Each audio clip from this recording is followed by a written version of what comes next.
Here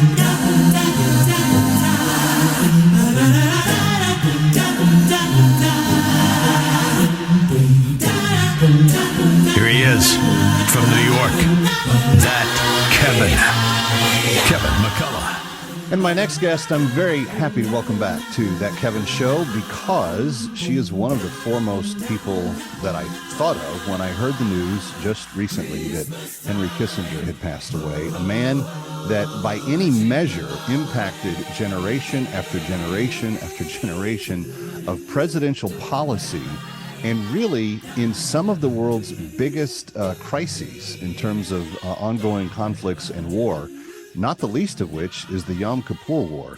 But ladies and gentlemen, would you please put your hands together and re-welcome to That Kevin Show, Dr. Monica Crowley.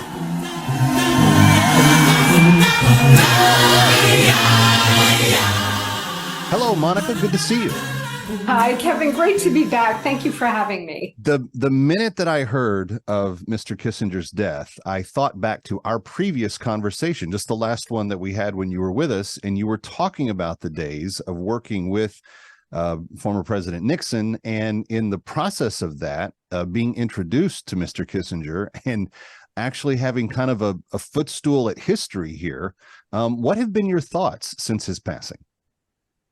Well, I wrote a column about my personal thoughts and reflections on Henry Kissinger for the New York Post, which came out, I guess, on Friday in the paper, and it's also online, and I'm posting it on my social media as well. And what I want everybody to know about Henry Kissinger is, yes, of course, he was brilliant. He was a brilliant strategic thinker. He was a top-line academic.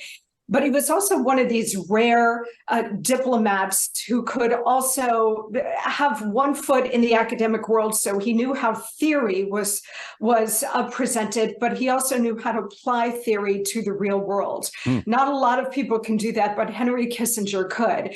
What's fascinating, and the reason why I wanted to write that piece, and thank you for having me here tonight, Kevin, is that the Nixon-Kissinger partnership has often been misunderstood and mispresented, or presented in a wrong way to the American people. There was so much establishment hatred of Richard Nixon that they embraced Henry Kissinger and would often credit Kissinger with the ideas and the vision of the actual policy that was Richard Nixon's. So while Kissinger was a brilliant strategic thinker, all of the policies that he was executing were Richard Nixon's. You know, Kissinger had a boss. It's sort of like now in the conversation that we're all having about Nikki Haley and Donald Trump, and, oh, Nikki Haley is a great foreign policy mind. Well, the only reason she had any foreign policy experience is because she had a boss who put her at the UN to execute his policies. Right. And the same thing holds true with Nixon and Kissinger. Kissinger, again, executed brilliantly, but keep in mind they were all policies and based on the instruction of Richard Nixon. And kind of based on that partnership and what was forged there, he went on to advise every other president that sat in the White House after President Nixon. I believe that he had a relationship with each one, including Donald Trump.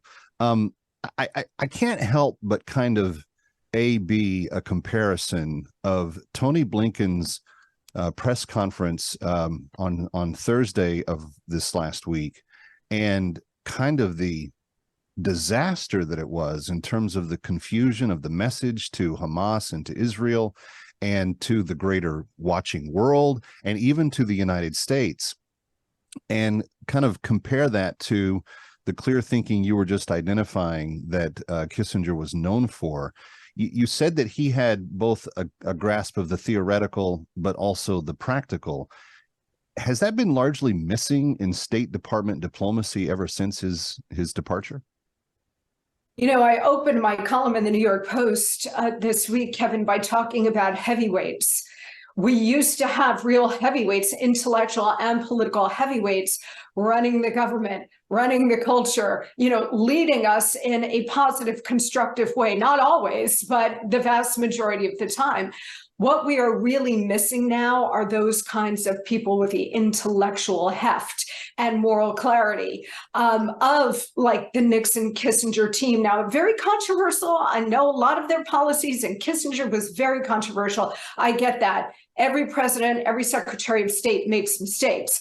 But in this particular case of Joe Biden, you have a president, a commander in chief, who was supposed to be setting American foreign policy for the rest of his administration to execute.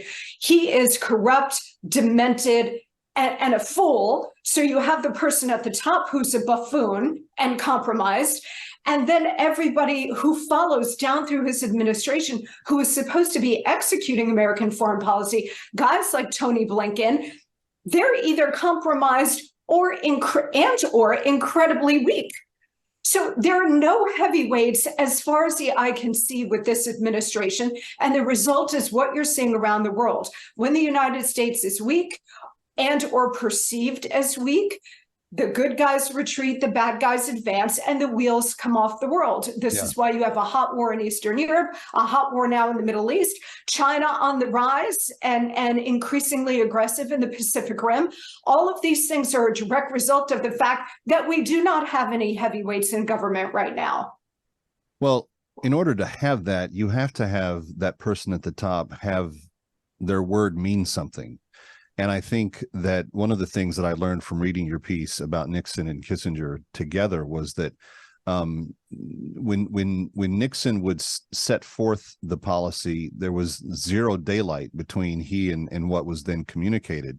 And I think that what Blinken finds himself in is a situation where one day President Biden is saying he's going to stand with Israel, and the next day he's slow walking every bit of help that we can possibly give them and equivocating on whether or not they even need to extend a ceasefire. I mean, the moral clarity component of diplomacy seems to be, Monica, and you've been a foreign policy thinker in ways that's really extraordinary on your own talent, but it's been interesting to see how that vacillation in that top position really does mess up the rest of policy. Yeah, Joe Biden has always been a corrupt hack, Kevin. So he's never had any real principles beyond advancing Joe Biden.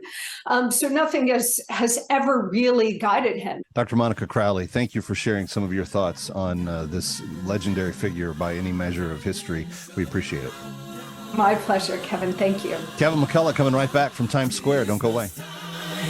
Here we go, that Kevin Show.